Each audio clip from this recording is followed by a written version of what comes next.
Okay, so we're going to have a look together at how to solve some more complicated ratio problems, either where we're given the amount of the difference or involving equaling up the amounts, okay? And to solve these problems, we need to use bar models. Now, if you've got squares in your book, you can use the squares in the book to draw your bars, or if, like me, you don't have any squares, you can just draw them while you're making up your bar model. Okay, so let's have a look at this question together. Martha and Gracie share dog treats to the ratio 11:3. Martha has 24 more dog treats than Gracie. How many dog treats does Gracie have? So first of all, I need to represent my ratio in a bar model. So I've got 11 parts to 3 parts. So one of the bars is represented by 11 squares.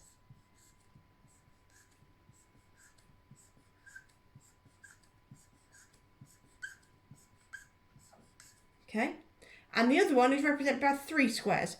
Just to say, if you're drawing it without squares in your book, just make sure they're equal size. Okay, so there's my bar model, straightforward. 11 squares representing Martha, 3 squares representing the share that Gracie has. And then the question tells me that Martha has 24 more. Okay, well, here's how much more Martha has. All of those squares more. That's representing 24. That's how much more she's got. Okay, and I can see that she has 1, 2, 3, 4, 5, 6, 7, 8 squares more. So I know that 8 squares equals 24 dog treats. So then I need to know, right, well, what does 1 square represent? Well, if 8 squares represent 24, 24 divided by 8 equals 3. So 1 square must equal 3. So each of the squares in my diagram, I know, represent 3 dog treats. I can label them if I want to. Each square represents 3 dog treats. Once I know what the squares represent, I need to go back and look at my question to ask what actually was it asking me.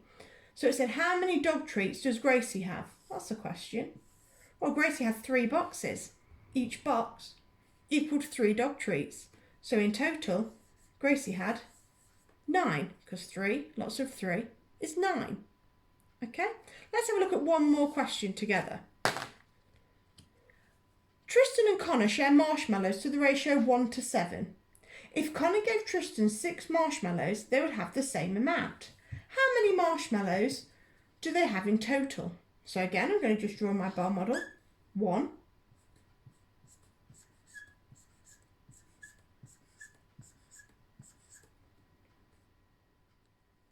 Okay, bar represents Tristan, he's got 1 part of the ratio. This bar represents Connor, he's got 7 parts of the ratio.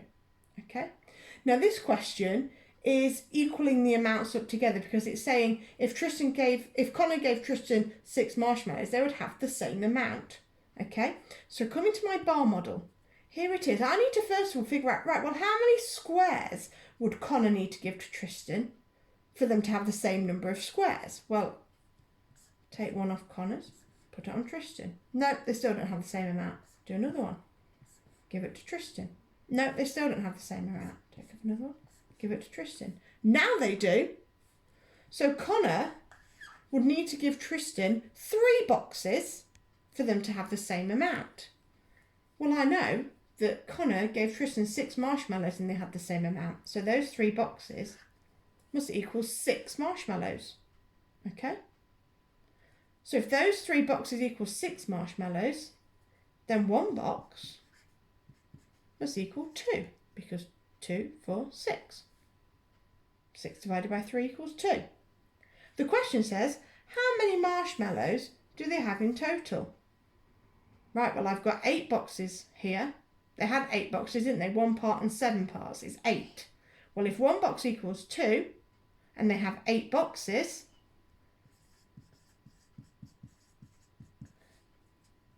eight lots of 2 equals 16. So the answer is they had 16 marshmallows in total. It's a tricky method, but as long as you draw the boxes and you keep looking back at what the question is asking you, you should do a good job. Good luck with your work today, guys.